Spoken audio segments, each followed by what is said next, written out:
एक मिनिट अरे मग काय केलं एवढा वेळ तुम्ही? एवढं छटाक छटाक भरतं का काय रे दादा, काय वेळ चाललंय?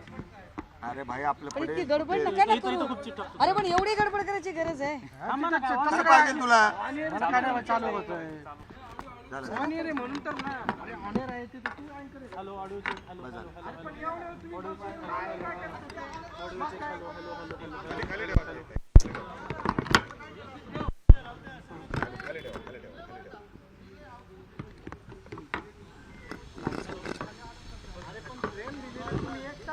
चल ओके ठीक आहे चल. काही पत्रकार परिषद घेताय निवडणूक आयोग आज काय तुम्ही बघताय? कारण की मतदार याद्यांमधला घोळ संपत नाहीये आणि निवडणुका जाहीर होण्याची शक्यता वर्तवली जाते. निवडणूक महाविकास आघाडीने आत्ता होऊ घातलेल्या स्थानिक स्वराज्य संस्थांच्या निवडणुका आणि याच्या आधी झालेल्या निवडणुका या संबंधाने अनेक प्रकारचे प्रश्न उपस्थित केलेले आहेत. तिकडे काँग्रेसचे नेते सन्माननीय राहुलजी यांनी पत्रकार परिषदा घेऊन कशा पद्धतीने मतदार याद्यांमध्ये एक माल प्रॅक्टिसिंग झालेलं आहे या संबंधाने भूमिका स्पष्ट केली होती. अगदी पुराव्यांसकट त्या सगळ्या गोष्टी दाखवल्या होत्या. त्यानंतर आमचे नेते सन्मान्य आदित्यजी यांनी सुद्धा या मतदार याद्यांमध्ये त्यांना आवश्यक आहे त्या ठिकाणी डिलिशन करणं किंवा त्यांना जिथे गरज आहे तिथे ॲडिशन करणं अशा पद्धतीने म्हणजे एकट्या बुलढाण्याचा जर विचार केला तर बुलढाण्यामध्ये तब्बल 5,500 मयत लोकांनी मतदान केलं आणि 7,500 मतदारांचं दुबार मतदान झालं. हे सगळं अत्यंत चिंतित करणारं चित्र आहे. यावर आत्ता महाविकास आघाडीचा जो काही मोर्चा झाला त्या मोर्चामध्ये म्हणजे सातत्याने जेव्हा म्हटलं जात होतं की तुमच्याकडे पुरावे आहेत का तेव्हा मनसे प्रमुखांनी गाडीभर पुरावे त्याचे दिले. मतदार याद्या आणि त्याच्यातील होणारी माल प्रॅक्टिस, त्याच्यातलं दुबार मतदान, डिलिशन, ॲडिशन आणि कशा पद्धतीने एकाच कुटुंबामध्ये म्हणजे बुलढाण्याच्या एकाच कुटुंबामध्ये शेख, कांबळे आणि जैन असे एकाच कुटुंबातल्या मतदाराच्या त्याच्यातली नावं आहेत. हे सगळं जर चित्र बघितलं तर भयंकर आहे. याच्यावर कुठलंही स्पष्टीकरण न देता, यावर काहीही न बोलता तडकाफडकी अचानक निवडणूक आयोगाने समोर येणं आणि आम्ही आता आचारसंहिता जाहीर करत आहोत म्हणणं मला वाटतं हे वास्तवापासून पळ काढणं आहे, सत्यापासून तोंड लपवणं आहे. निवडणूक आयोग सत्याला सामोरे जाण्याची हिम्मत ठेवत नाही. निवडणूक आयोगाकडे या आम्ही उपस्थित केलेल्या म्हणजे काँग्रेसचे नेते सन्मान्य राहुलजींनी उपस्थित केलेले प्रश्न, आमचे नेते सन्मान्य आदित्यजींनी उपस्थित केलेले प्रश्न किंवा मनसे प्रमुखांनी दाखवलेले गाडीभर पुरावे याच्यावर एका चकार शब्दाने बोलू इच्छित नाही. याचे दोनच अर्थ होऊ शकतात. एक, यांनी सत्य मान्य केलेलं आहे आणि दुसरं, यांच्याकडे कुठलंही सप्रमाण स्वतःची बाजू मांडण्यासाठी असं काही नाही. त्यामुळे हे आता स्पष्ट आहे की विधानसभेच्या निवडणुकीतून निर्माण झालेलं सरकार हे मतचोरीतून निर्माण झालेलं सरकार आहे. त्यामुळे हे सरकार चोर सरकार आहे. अशा चोर सरकारच्या अगदी म्हणजे वळचणीला गेलेला निवडणूक आयोग त्याने कुठलीही शहानिशा किंवा कुठलीही या संबंधाची स्पष्टीकरणं न देता आज अशी तडकाफडकी आचारसंहिता जाहीर करणं, जेव्हा की आम्ही महाविकास आघाडी म्हणून म्हणतोय, सगळे पक्ष सांगताहेत की तुम्ही 7 वर्ष निवडणुका लांबवल्या, तुमच्या सोयीनं एक महिना तुम्ही काढला, तुमच्या सोयीने तुम्ही एक वर्ष वाढवलं.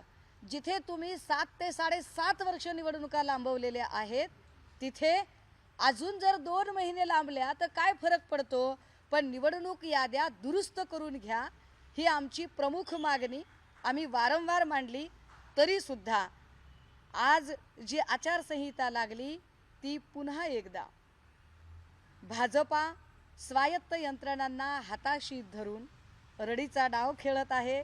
भाजपाचं वारं नाही, भाजपाची लाट नाही, वर नरेंद्र खाली देवेंद्र असला काही प्रकार नाही, वरही फेकेंद्र आणि खालीही फेकेंद्र असंच सगळं चित्र आहे. परंतु अशा सगळ्या स्थितीतही निव्वळ आणि निव्वळ दंडेलशाही करणं आणि दडपशाही करणं हे पुन्हा एकदा स्पष्ट होत आहे. पण तरीसुद्धा आज जी निवडणूक आयोगाने जी पत्रकार परिषद घेऊन आचारसंहिता जाहीर करू पाहिलेली आहे, यावर नेमकी भूमिका काय घ्यायची या संबंधाने आम्ही आज सायंकाळी 4 वाजेपर्यंत आमची पक्ष म्हणून असणारी अधिकृत भूमिका अधिक स्पष्टपणे आणि अधिक प्रखरपणे निश्चितपणे मांडू. काही परवाच्या मोर्चाचा धसका घेतलाय का या सगळ्या अजिंक्य मोबाईल. यंत्रणेनी? आणि हे सगळं निवडणुकीची घाई का केली मग आज आचारसंहिता? हे तर उघड आहे की निवडणूक आयोगाने धसका घेतलेला आहे. हे तर उघड आहे की निवडणूक आयोगाकडे कुठल्याही प्रश्नाचं उत्तर नाही आहे. ज्या पद्धतीने निवडणूक आयोग एक पळ काढण्याची भूमिका घेत आहे, आम्ही विक्रोळीचं उदाहरण दिलं, आम्ही वरळीचं उदाहरण दिलं. मला वाटतं वरळीला तर एका वृत्तवाहिनीने जाऊन रियालिटी चेक केला आणि रियालिटी चेक करून एकाच कुटुंबात किती मतदान आहे तेही बघितलं. बुलढाण्यातली तीच परिस्थिती मी म्हणते की एकाच कुटुंबामध्ये शेख, कांबळे आणि जैन अशी 3 नावं एकाच कुटुंबात, म्हणजे काय नॅशनल इंटिग्रेशनची उदाहरणं निवडणूक आयोगाने पेश केलेली आहेत. याच्यावर एकही पटणारं स्पष्टीकरण, कारण, उदाहरण ते देऊ शकले नाहीत. हे फार विशेष आहे की शिंदे गटाचे आमदार विलास भुमरे यांनी जाहीरपणे सांगितलं की 20,000 मतदार मी बाहेरून आणले होते. हे फार उल्लेखनीय आहे की निवडणूक प्रचाराच्या दरम्यान पंकजा मुंडे यांनी एक विधान केलं होतं की गुजरातहून बघा आपल्यासाठी किती लोक आलेले आहेत, आपण गुजरातहून लोक मागवलेली आहेत. भाजपा प्रत्येक निवडणुकीचा फार गांभीर्याने विचार करतं, आपल्याकडे गुजरातहून किती माणसं आली आहेत. हे नामदार पंकजा मुंडेंचं वाक्य फार फार महत्त्वाचं आहे. अगदी याच पद्धतीने भाजपाच्या सुद्धा लोकांनी मतदार याद्यांमध्ये घोळ झाला आहे हे मान्य केलेलं आहे. असं सगळं असतानाही जर आज अचानक आचारसंहिता लागत असेल तर निश्चितपणे म्हणजे न्यायव्यवस्थेचा तर खून आहेच आहे. कारण इथे भाजपचा प्रवक्ता न्यायाधीशपदी बसवला जातो, तर जो मानवी मूल्यांसाठी लढतोय त्याची 3 महिन्यासाठी सनद रद्द केली जाते. त्यामुळे हे स्पष्ट आहे की न्यायव्यवस्थेला घरघर लागलेली आहे आणि निवडणूक आयोग घरघड्यासारखा वागत आहे.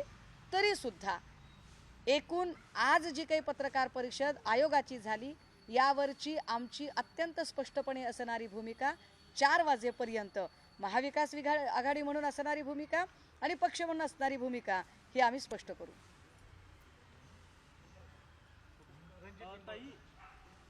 फलटणमधलं जे हो घ्या की दादा, अर्थात माझ्याकडनं तिथून तुमच्या घाईघाईत माझे काल तुम्ही ज्या पद्धतीने जाऊन तिथं अभिषेक घातला, नाही तुम्ही ज्या पद्धतीने सकाळी गेला ते उत्तर मागत होता तुम्ही, खरं तर तुम्हाला मिळालं नाही. संध्याकाळी सभा घेण्यात आली, दुधाने अभिषेक घालण्यात आले, तुमच्यावर बरेच म्हणजे तुमच्यावर बोलले नाहीत पण थेट माझ्यावर बोलले नाहीत हे फार महत्वाचं आहे.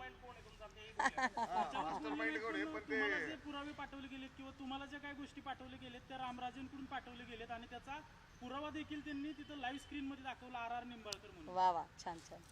या सगळ्या प्रत्येक प्रश्नाची बैजवार उत्तरं माझ्याकडे आहेत.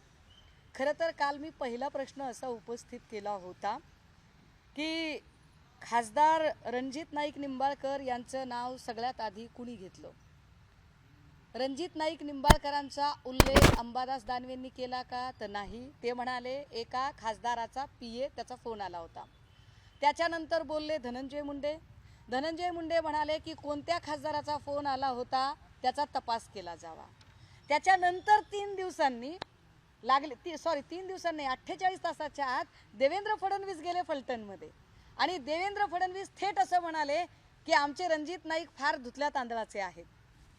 रणजित नाईकच आहेत ते हे म्हटलं कुणी पहिल्यांदा, हे देवेंद्र फडणवीसांनी म्हटलं. कृपया रणजित दादा, तुम्ही माझ्यावर 50 कोटीचा अब्रू नुकसानीचा दावा टाकणार होतात, पण तुम्ही काल माझी जाहीर माफी मागितली. मला याच्या पुढे काहीच बोलायची गरज नाही. किमान सुषमा अंधारे काय काम करते एवढं आपल्यापर्यंत पोचलं हे फार महत्त्वाचं आहे. एक म्हणजे हे फार महत्त्वाचं आहे की जो माणूस 50 कोटीचा दावा टाकणार होता त्या माणसाने जाहीर माफी मागावी, हे माझ्यासाठी फार फार महत्त्वाची गोष्ट आहे. आता दुसरी बाब अशी की खासदार कोण आहेत याचा पहिला उवाच कुणी केला तर तो देवेंद्र फडणवीसांनी केला. हा विषय अतिशय क्लिष्ट कुणी केला तर तो चाकणकरांनी केला. सध्या चाकणकर कुणाच्या फेवरमध्ये जास्त काम करतात तर दादांना जास्तीत जास्त अडचणीत आणणे आणि भाजपाची जास्तीत जास्त मदत करणे यासाठी चाकणकर काम करतात हे स्पष्ट आहे. याचा अर्थ रणजित नाईकांना ठरवून डॅमेज करायचं, अजून एक मराठा नेतृत्व संपवायचं हा देवेंद्र फडणवीसांचा डाव आहे का हे रणजित नाईकांनी सांगावं काय ते. आता त्याच्या पुढचा प्रश्न, ते असं म्हणाले की ताईंनी FIR दाखवल्या आणि ताईंना FIR कुणी दिल्या. रणजित दादा, मी काल आपल्याला म्हटलं होतं, काल आपण उत्तर सभा ठेवली आणि मी काल सकाळी फलटणमध्ये येऊन म्हटलं मी जिगरबाज पोरगी आहे, मी माझ्या घरात बसून बोलत नाही, अपने इलाके में तो कोई भी शेर बनता है. मी तुमच्या इलाक्यात येऊन तुम्हाला सांगितलं होतं की जर मी प्रश्न पोलीस स्टेशनला विचारते, कारण मला जर रणजित नाईकांना प्रश्न विचारायचे असते तर मी मालोजीराजेंच्या पुतळ्याजवळ सभा घेतली असती, मला परवानगी तिथं दिली होती, मला पोलीस स्टेशन समोरची परवानगी नव्हती. मी बसले कुठे? मी बसले पोलीस स्टेशनच्या समोर सिमेंट कॉन्क्रीट जिथे प्रचंड काम चालू होतं, कदाचित जिथं रस्ता पण ब्लॉक होऊ शकत नाही, म्हणजे मला स्टंट करायचा असता तर मी चौकात केला असता. मी पोलीस स्टेशनच्या समोर प्रश्न विचारले. रणजित नाईक निंबाळकरांनी स्वतः उत्तरं का दिली? रणजित नाईक निंबाळकरांनी स्वतःला आरोपी असं कन्सिडर का केलं? रणजित नाईक निंबाळकरांचं मन स्वतःला का खातंय? मी तर काहीच बोलले नाही. मी तर काल असं म्हटलं की जर आपण म्हणताय की आपण सहकार्यच करणार आहात आणि सन्मानाने खुर्च्या टाकताय तर या इथे सगळेच जण बसलेले आहेत. मी दिवसभर तिथे होते आणि दिवसभर मी किमान 10 वेळा म्हटलंय माध्यमांच्या समोर की रणजित नाईक निंबाळकर साहेबांना आमची विनंती आहे की दादा या, तुम्ही, तुमची धर्माची बहीण इथं आली आहे, तुमची पाहुणी आहे मी, अतिथी देवो भव, आणि तुम्ही माझ्यासोबत चला. आणि तुम्ही कशातच नाहीत ना. चला पुन्हा एकदा माध्यमांसमोर सांगते, तुम्ही कशातच नाहीत. तुम्ही नार्को टेस्टला तयार झालात, चांगली गोष्ट आहे, स्वागत आहे, मी कृतज्ञ आहे. तुम्ही डिटेक्टर लाय टेस्टला तयार झालात, मी कृतज्ञ आहे. खर्चाचं काय ते होईल, वाटल्यास आपण दोघं भागीदारीने करू, हरकत नाही. नाही ठीक आहे, चांगली गोष्ट आहे. त्यांना कदाचित माझ्या आर्थिक परिस्थितीची जाणीव असावी त्यामुळे ते खर्च करतायत, चांगली गोष्ट आहे, हरकत नाही. पण मग आता ते खर्च करायला तयार आहेत की नाही? मग त्यांनी ते करण्याच्या आधी अजून एक काम करावं की दादा, ती जी 6 माणसं आहेत ना त्यांच्यावर आरोपपत्र दाखल करण्यासाठी आपण माझ्यासोबत का आला नाहीत? काल मी दिवसभर आपल्याला हाका मारत होते, आपण आला नाहीत. काल आपण महबूब शेखला बोलावलं. खरं तर महबूब शेख त्यांची उत्तरं द्यायला समर्थ आहेत, पण महबूब शेखला आपण फोन केला असता, मला फोन केला असता तरी चालला असता, आम्ही नक्की आलो असतो. आपण आम्हाला फोन केला नाही, काहीच केलं नाही. एक फलटणकर म्हणून फक्त सोशल मीडियात मेसेज व्हायरल झाला. पण काल महबूब शेख कुठे होते? तर काल त्या मुलीचं 13वं होतं. महबूब शेख स्वतः बीडमध्ये राहतात. काल तिकडे खासदार सुप्रिया सुळे होत्या, त्यामुळे त्या 13व्याच्या विधीला ते तिथे होते. हे कृपया नीट समजून घ्या. आता त्याच्या पुढे 6 माणसांच्यासाठी ते येणार आहेत का? त्यांनी 6 माणसांवर आरोपपत्र दाखल होण्यासाठी प्रयत्न करावेत, हा माझा पहिला प्रयत्न. पहिली विनंती की तुम्ही सिस्टीमला, जी सिस्टीम सडलेली आहे, माझं एकच वाक्य आहे की फलटण पोलीस स्टेशन छळछावणी झालेलं आहे. ते म्हणाले की रणजित नाईक निंबाळकर हे हस्ताक्षर रामराजेच आहे काय? अहो साध्या साध्या कागदावर लोकांनी पाठवलेत, स्वतःच्या हस्ताक्षरात पाठवले. आता ते तरी हे बघा, हे कुणाचं हस्ताक्षर आहे? अहो याच्यात सगळे डिटेल आहेत. मी किती डिटेल काढायचे? खरं तर आगवण्याचे पण डिटेल काढता येतील, पण जाऊ दे. आता काल त्यांनी माफी मागितली त्यामुळे मी तो विषय थांबवते, त्याच्यात नाही पडत मी. पण सगळ्यात महत्त्वाचं, जो त्यांनी व्हिडिओ प्ले केला आणि सांगितलं की RR निंबाळकर शेवटी येत आहे. अहो काय दादा, हे मी सांगायला हवं का? अहो बापू ननावरे आणि काय नंदू कुमार ननावरे याने जेव्हा आपली सुसायडल व्हिडिओ रेकॉर्ड केला, त्या सुसायडल व्हिडिओमध्ये त्याने असं म्हटलं की रणजित नाईक निंबाळकरांच्या त्रासाला कंटाळून मी आत्महत्या करतोय. त्यावर आपल्याकडून उत्तर काय होतं की शहरात एकच रणजित नाईक निंबाळकर आहे का? शहरामध्ये 34 रणजित नाईक निंबाळकर आहेत. आता जर शहरात 34 नाईक निंबाळकर आहेत असं त्यांनी सांगितलं तर आम्ही एवढंच म्हटलं की मग ते 33 कोण आहेत ते आम्हाला सांगा. ज्यांच्या PAची नावं शिंदे आणि नागटिळक आहेत. मी त्याच्या पुढे सांगितलं पाहिजे की जेव्हा या पत्रात खासदार असा शब्द आला तर तो खासदार मी कसा, असा आपण प्रश्न विचारला.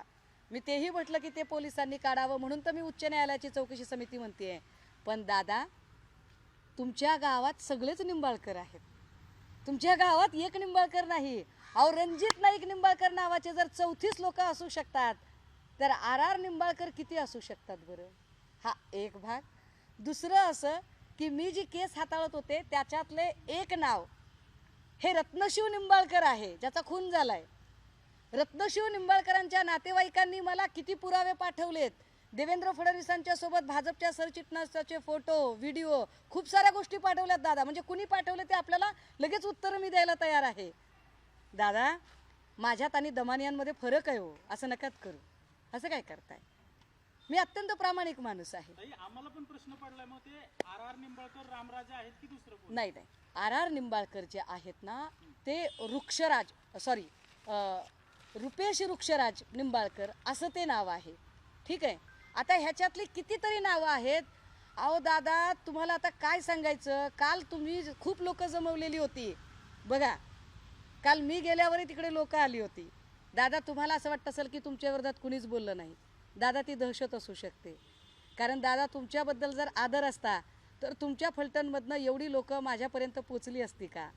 दादा, इतक्या लोकांनी ते सगळं काही मांडलं असतं का हो? की इतकी सगळी माणसं, इतके पुरावे दादा, आणि ह्याच्यावर सह्या आहेत बरं का खाली, आणि ह्याच्यातली प्रत्येक सही कुणी पण चेक करावी. हे रामराजेंचं नाही आहे. ह्याच्या PDF कुणाला बघायच्या असतील तर ते पण मी दाखवते की कुणी कुणी पाठवलेले आहेत ते. आपला भ्रम काढून टाका. सगळ्यात महत्त्वाचं, काल मी असं म्हटलं की मला तुमच्या कलगीतुऱ्याच्या राजकारणात पडायचं नाही. 2-3 कुणीतरी प्लांट पत्रकार केले होते. ते प्लांट पत्रकार जाणीवपूर्वक फोकस हलावा अशा पद्धतीने काहीतरी प्रश्न विचारत होते. ते पत्रकार निश्चितपणे मुख्य प्रवाहातल्या माध्यमांचे नव्हते. ते कुणीतरी असे आणि ते बाहेरचे होते, हेही महत्त्वाचं. आणि ते प्रश्न विचारताना मी त्यांना स्पष्टपणे सांगितलं. तो व्हिडिओ मी आपल्याला दाखवू शकते की, आणि मी आता तो ट्विटही करते की त्याच्यामध्ये मी माझं उत्तर काय सांगितलेलं आहे. तर मी त्याच्यात असं म्हटलंय की आम्हाला तुमच्या कुठल्याही कलगीतुऱ्यामध्ये जाण्यात कुठलाही रस नाही. आम्हाला तुमच्या कलगीतुऱ्याशी काय देणं घेणं नाही. तुमचे पॉलिटिकल स्कोअर सेटल करण्याशी घेणं देणं नाही. खरं तर रामराजे निंबाळकरांची मी मदत घेण्यात काही वाईट पण नाही तसं बघितलं तर. कारण रामराजे निंबाळकर हे राष्ट्रवादीचे आहेत, आमची युती आहे, महाविकास आघाडीचा भाग आहेत ते. मी त्यांची मदत घेऊ शकते, मी त्यांच्या घरी जाऊ शकते, चहा घेऊ शकते, बसू शकते.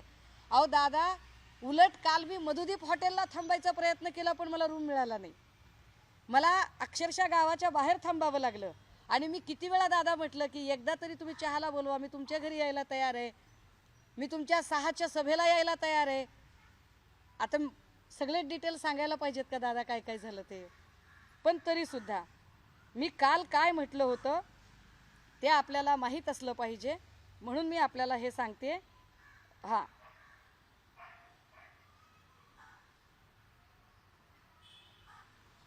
आता आपला आक्षेप जो आगवणेंवर आहे, मला वाटतं आगवणे त्याच्या संबंधाने त्याची स्पष्टपणे, कारण आपण आक्षेप माझ्यावर काहीच घेतले नाहीत. आपला आक्षेप एवढाच होता माझ्यावर की मला जो व्हिडिओ आहे तो रामराजेंनी पुरवला. तर ते मी आपल्याला स्पष्ट केलं की व्हिडिओ कुणी पाठवला.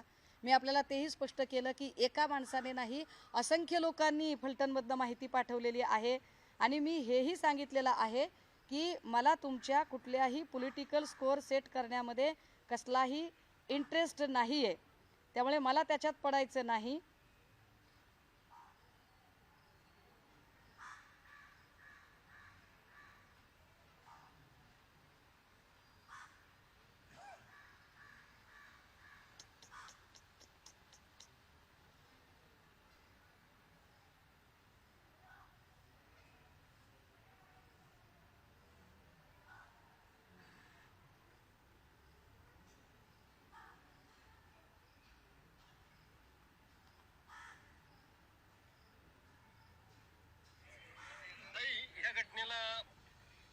हां, बघा, मी जे म्हणते की जाणीवपूर्वक माझ्या तोंडून आपल्या विरोधात ठरवून काही वधवून घेण्याचा प्रयत्न काही लोकांनी केला, त्याचा पुरावा आहे माझ्याकडे. आणि माझं उत्तर काय आहे त्याच्यावरचं ऐका. एवढे बाकीचे तुम्ही जे आरोपींची नावं सांगितली तेवढेच इथलं ताई, या घटनेला जेवढे बाकीचे तुम्ही जे आरोपींची नावं सांगितली तेवढेच इथला विरोधी पक्ष तेवढा जबाबदार नाहीये का? ऐका ना, तुला पुन्हा सांगतो.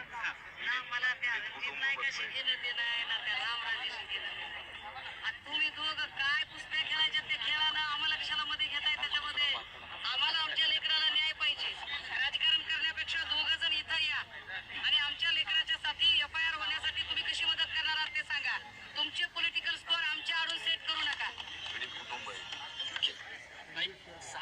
हा व्हिडिओ मी शेअर करते की हे मी कालच स्पष्ट केलं की तुमचे पॉलिटिकल स्कोअर तुमचं तुम्ही बघून घ्या, आम्हाला याच्याशी घेणं देणं नाही. बीडच्या लेकमातेच्या संबंधाने विषय होता त्यावर. आता जरा आंदोलनाची पुढची दिशा. मी फलटण पोलीस स्टेशनला जायचं ठरवलं होतं. काल मी गेले. मला फार आश्चर्य वाटलं. अब्रूचे धिंदवडे काढणाऱ्या चाकणकरसाठी तुषार दोषी रेड कार्पेट टाकून सगळ्यात आधी तिकडे जाऊन बसलेले होते. पण काल पीडितेचे आई आणि भाऊ वडील तिथे आलेले होते तेव्हा मात्र तुषार दोषीला यायला वेळ नव्हता. ज्या खांबेंना त्यांनी पुढं केलं होतं, DYSP खांबे, हा माणूस कमालीचा ॲटिट्यूडवाला होता. आणि या बिचाऱ्याने सांगितलं की माझ्या हातात काहीच नाही. आता यांच्या हातात काहीच नाही तर यांना का पाठवलं होतं ते कळत नव्हतं. पण त्यांनी एक गोष्ट नक्की मान्य केली की होय, संपदाच्या संबंधाने तिचं कॅरेक्टर असोसिएशन करण्याचा प्रयत्न वाईट होता आणि त्यामुळे तिच्या संबंधाने असणारे जे सगळे अशा आशयाचे जे व्हिडिओ पब्लिक डोमेनमध्ये आहेत तो सगळा कंटेंट हा काढून टाकला जाईल हे त्यांनी स्पष्ट केलेलं आहे. SIT त्यांच्या हातात नाही असं त्यांचं म्हणणं. मात्र 6 लोकांना आम्ही चौकशीच्या कक्षेत आणू आणि आम्ही निश्चितपणे त्यांना इथे बोलवू. पण त्यांना नुसतं चौकशी करून चालणार नाही. पहिल्यांदा त्यांचं सस्पेन्शन होणं आणि नंतर त्यांच्यावर गुन्हे दाखल होणं हे जास्त गरजेचं आहे. या निमित्ताने येणाऱ्या काळात माननीय गृहमंत्र्यांची आम्ही भेट घेण्याचा प्रयत्न करतोय. प्रयत्न यासाठी शब्द वापरते की देवेंद्रजींना विरोधकांना भेटायला आवडत नाही. देवेंद्रजींना फक्त त्यांचे खुशमस्करे आणि भाटगिरी करणाऱ्या लोकांना भेटायला आवडतं. त्यामुळे देवेंद्रजींनी फक्त आपल्याच पक्षाच्या लोकांना वेळ देण्यापेक्षा महाराष्ट्राचे मुख्यमंत्री म्हणून त्यांनी वेळ द्यावा, गृहमंत्री म्हणून वेळ द्यावा ही अपेक्षा. आणि त्यांना आम्ही भेटू आणि उच्च न्यायालयाची उच्चस्तरीय चौकशी समिती तेजस्वी सातपुते नाही. पुन्हा एकदा आमचा विश्वास नाही. तेजस्वी सातपुते नाही, ती SITच नाही आहे. मुळात एका व्यक्तीची देखरेखीसाठी नेमणूक केलेली आहे. SIT नेमलेली नाही शासनाने. त्यामुळे आम्हाला तेजस्वी सातपुतेंशी वैयक्तिक काही घेणं देणं नाही. आम्हाला त्यांच्यावर काही आक्षेप नाहीत. पण एकाच व्यक्तीच्या हातात तपास देणं ही मोनोपॉली असू शकते. जेव्हा 3-4 अधिकारी एकत्रित येतात तेव्हा एकमेकांवर एक चेक राहतो, कंट्रोल राहतो, सबब. आणि त्यातही जर पोलीस अधिकाऱ्यांवरच एवढे आरोप असतील तर पोलिसांकरवी तपास करण्यात काही अर्थच नाही. त्यामुळे उच्च न्यायालयाने सेवानिवृत्त जजेसची एक चौकशी समिती नेमावी. जशी समिती अक्षय शिंदे एन्काउंटर प्रकरणी नेमली होती किंवा सोमनाथ सूर्यवंशी कस्टडियल डेथ प्रकरणी नेमली होती त्या प्रकारची ती चौकशी असावी. यासाठीचा लढा असेल. रिट पिटिशन आम्ही दाखल करू. जे सातारचे SP आहेत तुषार दोषी त्यांच्यावर तुम्ही वारंवार संशय व्यक्त करताय. काल देखील तुम्ही म्हणताय की खांबे जे आहेत ते अतिशय ॲटिट्यूडवाले होते, त्यांना काही सांगता आलं नाही किंवा त्यांच्या हातात काही नाही आहेत. पोलीस या प्रकरणात काहीतरी चुकीचं करण्याचा प्रयत्न करतायत का असं वाटतंय का तुम्हाला? दादा, मी काहीच खोटं बोलत नाही हो. हे अश्विनी बिद्रेचे केस आहे, हे निकालपत्र आहे, एवढं आहे. ह्याच्यातलं आता काय काय द्यायचं मी आणि कसं कसं द्यायचं. यातील आरोपींना पोलीस ऐका ना, करण्याचा प्रयत्न ह्याच्यामध्ये 16 पानी एक जबाब आहे अश्विनी बिद्रेच्या नवऱ्याचा. आणि त्यात तो म्हणतो की प्रशांत दोषी हा अत्यंत बायस्ड माणूस आहे आणि या माणसाकडे माझा जबाबच मी नोंदवणार नाही. तुषार दोषी हा अत्यंत बायस्ड माणूस आहे. कारण तेव्हा ते तिकडे क्राईम इन्व्हेस्टिगेशन ऑफिसर होते अश्विनी बिद्रेच्या केसमध्ये. आणि तो सांगतो की माझा विश्वास नाही आहे यांच्यावर, हे अत्यंत पक्षपाती आहेत, यांच्याकडून तपास होऊच शकत नाही. विशेष त्यांनी जे 1, 2, 3, 4 मुद्दे दिलेत ना, त्या मुद्द्यात हाही मुद्दा दिलाय की कुठेतरी तो काय गायनाचा कार्यक्रम होता फडणवीस मॅडमांचा, अमृता मॅडमांचा, त्याही वेळेला जे काही अधिकारी होते त्याच्यामध्ये तो कार्यक्रम आयोजित करण्यामध्ये त्यातही तुषार दोषी होते. मी हे पेपर घेऊन बोलते हो दादा, मी असंच बोलत नाहीये. मी काय कॉप्या करून पास झाले का राव? मी गोल्ड मेडलिस्ट आहे हो. हां, युनिव्हर्सिटीची गोल्ड मेडलिस्ट आहे मी अभ्यास करून सांगायला लागले तुम्हाला, जीव तोडून सांगते. बरं आमचं काही घेणं देणं आहे का? काय त्यांनी माझा बांध कोरलाय का मी त्यांचा बांध कोरलाय? मुद्दा एवढाच आहे की तपास निष्पक्ष व्हावा. पोलीस दबावाखाली आहेत. मी परत रणजित नाईक निंबाळकरांना आपल्या माध्यमातून निरोप देते की आपण या माझ्या मदतीला, आपण माझ्या मदतीला या, आपण माझी मदत करा आणि 6 लोकांवर आरोपपत्र दाखल करा. चला मी मान्य करते की शिंदे आणि नागटिळक आपले पीए नाहीत, ते कुठल्या तरी परग्रहावरच्या खासदाराचे पीए आहेत. त्या परग्रहावरच्या खासदाराचा पीए असणारा शिंदे आणि नागटिळक त्याच्यावर आरोपपत्र दाखल करण्यासाठी आपण या. राहिला प्रश्न नार्को टेस्ट आणि ते काय लाई डिटेक्टर वगैरेचा, तर दादा any time, at any time, at your service. हे सगळे डॉक्युमेंट घेऊन हेच वाक्य त्यांनी काल बोललं असतं तर. ताई, त्याच वेळेस ताई, तुम्ही हे त्यांनी सगळं त्यांना document- दुग्धाभिषेक घातला, देवीचं गाणं लावून, म्हणजे हे काय समर्थन? ऐकाव दादा, हे दुग्धाभिषेक प्रकरण लय आता भयंकर झालंय. तिकडे कुणीतरी काय ते पडळकरांना एक दुग्धाभिषेक घातला होता. अजून कुणा हो इतके हे दुग्धाभिषेक वगैरे घालणारे ना, माफ करा पण मी आहे अशीच आहे. मी प्रबोधनकार ठाकरेंचा वारसा सांगणारी आहे. मी आस्तिक नक्की आहे, माझ्या श्रद्धा आहेत, पण धर्म हा मार्केटिंगचा विषय असावा असं मला कधीही वाटत नाही. त्यामुळे कर्मकांडांवर माझा विश्वास नाही. आणि अभिषेक कधी घातला जातो, का घातला जातो, तर गोष्ट अपवित्र झाली तर ती पवित्र करून घेतली जाते. मग माझा प्रश्न आहे अभिषेक घालणाऱ्यांना, तुम्ही निंबाळकरांना ते अपवित्र झाले असं मानत होतात का? निंबाळकर अपवित्र आहेत असं निंबाळकरांना वाटत होतं का? दादा मी पुन्हा पुन्हा म्हणते, अहो मला नाही हो चर्चा करायची.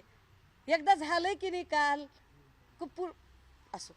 ताई, तुम्ही सगळे हे पुरावे घेऊन डॉक्युमेंट घेऊन बोलताय, मात्र त्यांनी जे रात्री फलटणमध्ये सांगितलं की याच्या मागे जे मास्टर माइंड आहेत ते रामराजेच आहेत आणि तुम्हाला सगळं रामराजेच पुरवतायत, म्हणजे तुम्ही जे करताय त्याच्या आता मला पाठीमागे सांगा, रामराज आहे. अश्विनी बिद्रे केस प्रकरणातलं तुषार दोषीचं जे मॅटर आहे त्याचा आणि रामराजेंचा काय संबंध आहे?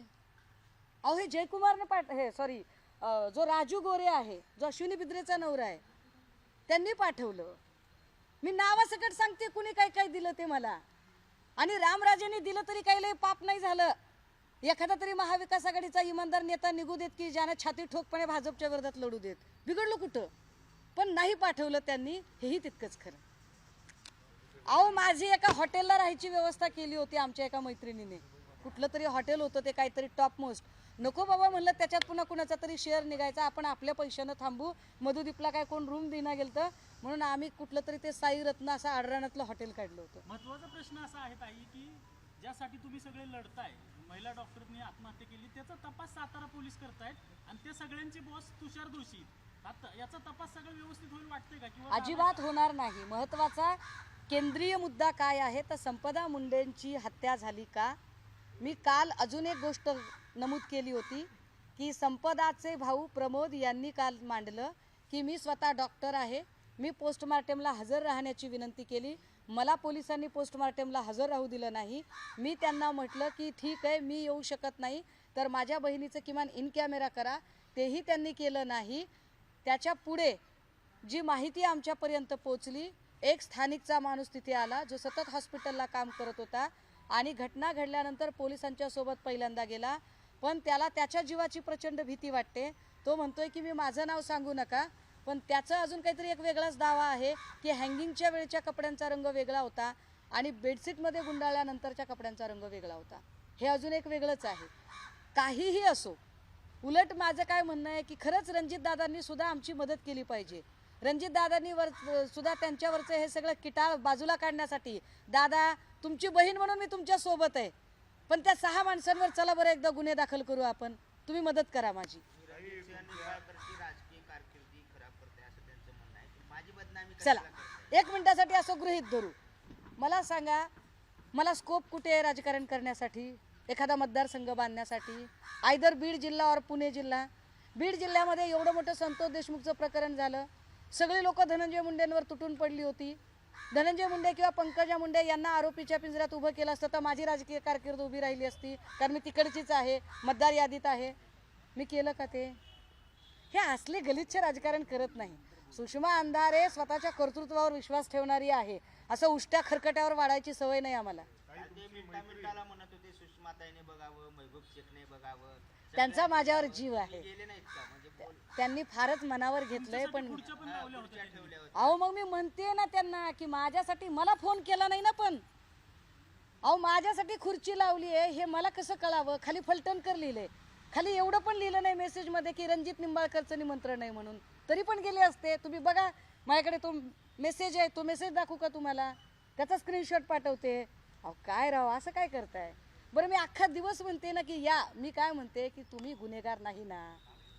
नाहीत तुम्ही गुन्हेगार. मी प्रश्न फलटण पोलीस स्टेशनच्या समोर बसून विचारलेत. मी निंबाळकरांच्या घरासमोर बसून प्रश्न विचारले नाहीत.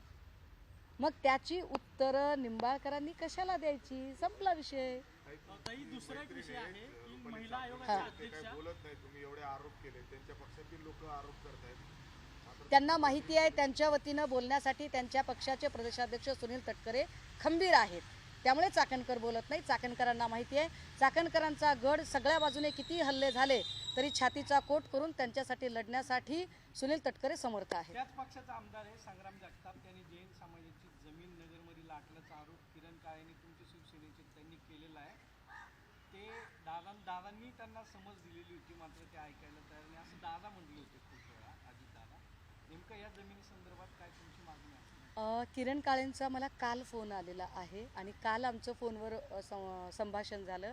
ही पत्रकार परिषद होण्याच्या आधी तुम्ही या, म्हणजे तुम्ही मला ब्रीफ करू शकाल आणि मला कागदपत्र नीट समजून घेता येतील असं मी त्यांना म्हटलेलं. मात्र त्यांना तो उशीर झाला हवेवर, त्यामुळे मी अजून तो विषय नीट समजून घेतलेला नाही. एकदा जर मी विषय तो समजून घेतला तर आपल्याला माहिती आहे अपना स्टाईल आहे इलाका तुम्हारा धमाका हमारा. अहिल्यानगरमध्ये आपण जाऊन पत्रकार परिषद करू ना आणि तिथे जाऊन बोलू. त्यात काय एवढं? शेतकऱ्यांचा राजीनामा मागताय का? नाही, अजिबात नाही. कशाला मागायचा राजीनामा बरं? आंदोलन करून कसा नाही भेटणार? नाही नाही नाही. एक लक्षात घ्या, ऐका ना दादा. काही लोक इतकी चिकट असतात, काही लोकांच्यासाठी खुर्ची इतकी महत्त्वाची असते की त्यांना कुठल्याही टीकेचा काही फरक पडत नाही. आणि भाजपाचं तर हे प्रचंड ठरलेलं आहे की कुणीही राजीनामे मागितले आणि काही जरी केलं तरी आम्ही द्यायचे नाही. उलट मी म्हणते हा निगरगट्टपणा महाराष्ट्राला कळू दे. आणि मी कालही म्हटलं की चारित्र्याचं सर्टिफिकेट हे जयकुमार गोरे आणि चाकणकरांनी देऊ नये. द्यायचंही असेल तर इसाप नीतीतली ती नीतिकथा आठवावी की पापी स्त्रीला दगड मारण्याच्या आधी पहिला दगड त्यांनी उचलावा जे स्वतः शीलवान आणि चारित्र्यवान आहेत. चाकणकर आणि जयकुमार गोरे यांनी ही नीतिकथा 2 वेळा वाचावी. रुपाली चाकणकरांनी राजीनामा द्यावा म्हणून त्यांच्याच पक्षातील रुपाली पाटील ठोंबरे आंदोलन करतायत. तुमच्या पक्षाने देखील कार्यालयासमोर आंदोलन केलं होतं. तुमच्या पक्षाच्या ज्या महिला आघाडीचे नेते आहेत त्यांच्यावर गुन्हा दाखल झाला ते आंदोलन केलं म्हणून. राजीनाम्याबाबत तुमची भूमिका काय? नाही, गुन्हे दाखल होणं काही फार नवीन नाही आणि काही फार विशेष नाही. शिवसेनेला सवय आहे गुन्ह्यांची. शिवसेना सामाजिक प्रश्नांसाठी असे असंख्य गुन्हे अंगावर घ्यायला तयार आहे, तो काही मुद्दा नाही. पण हे फार विशेष आहे आणि गंभीर आहे. हे खूप गंभीर आहे की एकाच पक्षातल्या 2 रुपाली यांची इतकी मोठी झुंज लागते.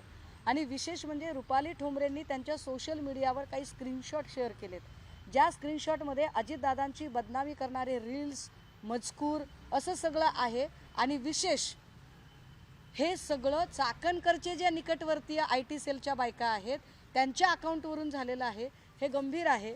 मला वाटतं तो त्यांचा खरंच पक्षांतर्गतचा प्रश्न आहे आणि त्यांचा पक्ष ठरवेल त्या संदर्भात. त्या नेत्या म्हणाल्या की चाकणकरांचे आणि काय चाकणकरांकडे एक फाईल आहे, CD आहे तटकरे साहेबांची काय, त्याच्यामुळे हे राजीनामा होत ते नाही. मला माहिती. असा आरोप एक लक्षात घ्या, मला जोपर्यंत माझ्या हातात पेपर नसतात, माझ्या हातात एव्हिडन्स नसतो, तोपर्यंत त्या चाकोरीच्या बाहेर मी एकही शब्द बोलत नाही. त्यामुळे मला याच्यातली काहीही माहिती नाही.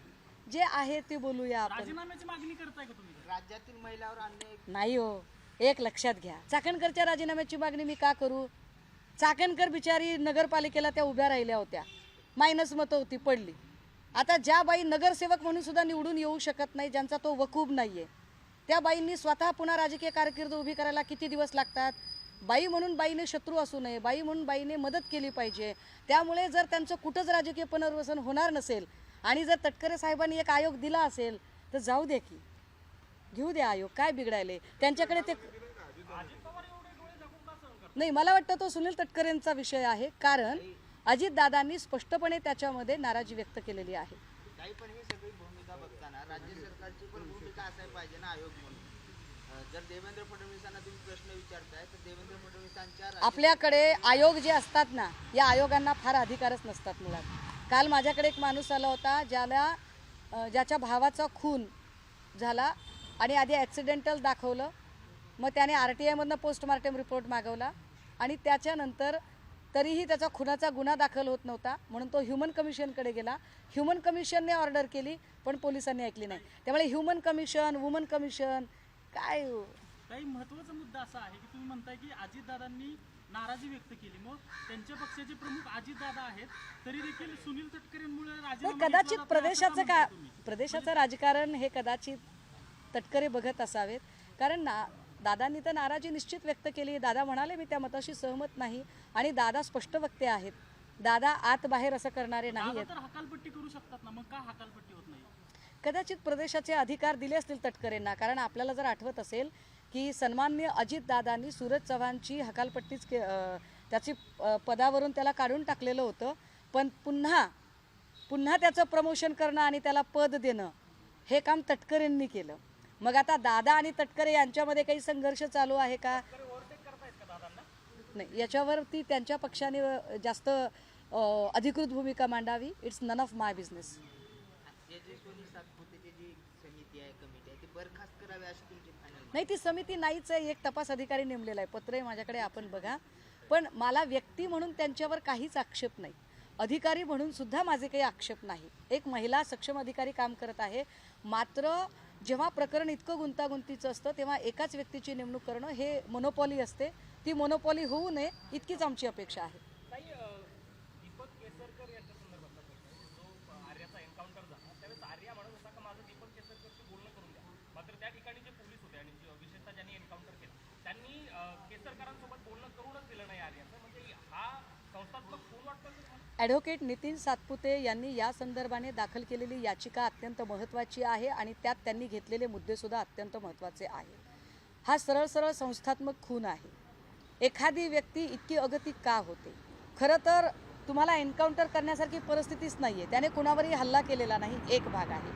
त्याने कुणालाही कुठल्याही पद्धतीने शारीरिक इजा पोहोचवलेली नाही आहे.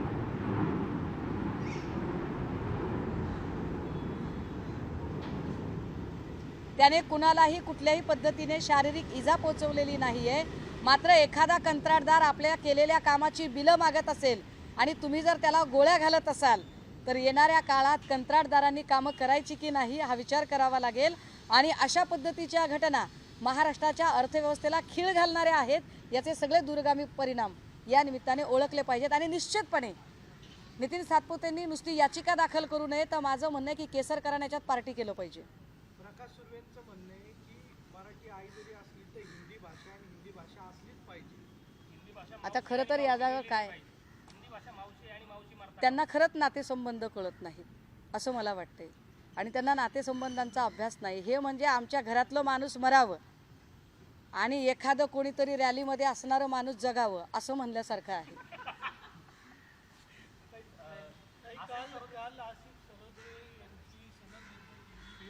मी त्यावर आजच माझं ट्विट केलेलं आहे. असीम सरोदे यांची सनद रद्द करणं हे अत्यंत दुर्दैवी आहे. ज्या दिवशी सर्वोच्च न्यायालयाच्या सरन्यायाधीशांना बूट भिरकावला त्याच दिवशी न्यायव्यवस्थेला घरघर लागलेली आहे हे स्पष्ट झालेलं होतं. परंतु आत्ता एकीकडे भाजपच्या प्रवक्त्याला न्यायाधीशपदी बसवणं आणि दुसरीकडे मानवी मूल्यासाठी लढणाऱ्या सरोदेंसारख्या माणसाला त्याची सनद रद्द करणं हे संसदीय लोकशाहीचा एकूण मार्ग आता किती दुरापास्त झालेला आहे हे पुन्हा एकदा अधोरेखित करणारं आहे. आता isakal.com आहे देशातील नंबर 1 ची मराठी न्यूज वेबसाईट. प्रत्येक अपडेटसाठी isakal.com ला नक्की भेट द्या.